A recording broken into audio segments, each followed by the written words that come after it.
وداعيا إلى الله بإذنه وسراجا منيرا এবার আসুন শহীদদের দাফন এবং কুফায় বন্দী আগমন সম্পর্কে আলোচনা। উমর ইবনে সাদ কারবালা থেকে বেরিয়ে গেলেই বনি আসাদ গোত্রের একদল ব্যক্তি কারবালায় এসে শহীদদের জানাজার নামাজ পড়ে এবং সেই স্থানগুলো এখন শহীদদের কবর হিসেবে প্রসিদ্ধ। সেখানে তারা শহীদদের লাশগুলো দাফন করে। এমনে সাদ বন্দী নবী পরিবারের সাথে আগমন করে।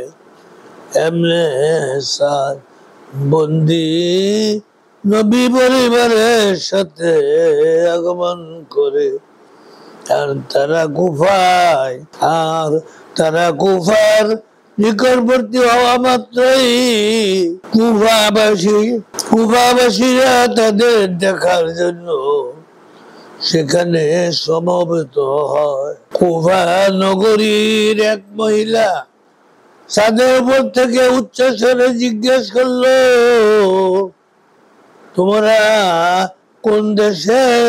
দৃঢ়তা বন্দী রমণী, নবী পরিবারের বন্দী রমণীগণ তাকে বললেন, আমরা নবী পরিবারের বন্দী রমণী।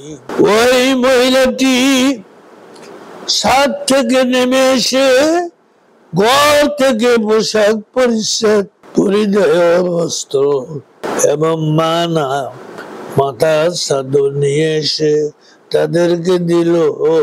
অসুস্থ কৃষকায় এবং শোকাভিভূত আলী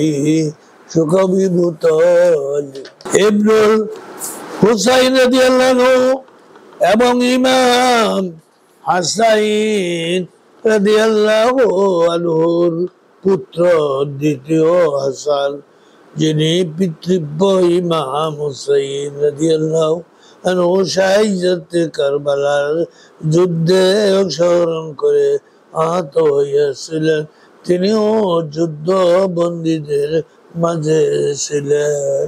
ইমাম হাসান রাদিয়াল্লাহু আনহুর পুত্র দ্বিতীয় হাসান ইমাম হুসাইন রাদিয়াল্লাহু আনহুর সামনে শত্রুপক্ষের 17 জনকে হত্যা করেন এবং তার দেহে 18 বার জখম হলে তিনি অশ্বপৃষ্ঠ থেকে পড়ে যায়। তার মামা আসমা বিন খারেজা তাকে মাটি থেকে তুলে কুফায় নিয়ে চিকিৎসা করে। সুস্থ হয়ে গেলে দ্বিতীয় হাসান মদিনায় ফিরে আসেন।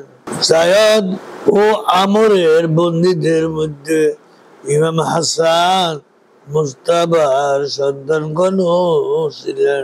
এরপর কুফাবাসীরা কান্নাকাটি করার উদ্যোগ দিলে ইমাম আলী ইবনুল হুসাইন রাদিয়াল্লাহু আনহু তাদেরকে রক্ষা করে বলেছিলেন।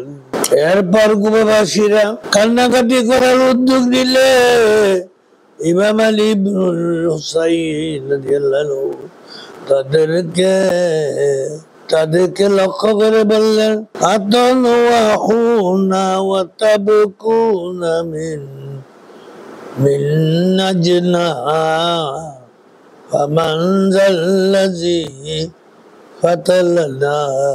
তোমরা আমাদের জন্য কাঁদতে চাও, তাহলে কেন আমাদেরকে হত্যা করেছো? আখিরু দাওয়ানা আনিল হামদুলিল্লাহি রাব্বিল আলামিন।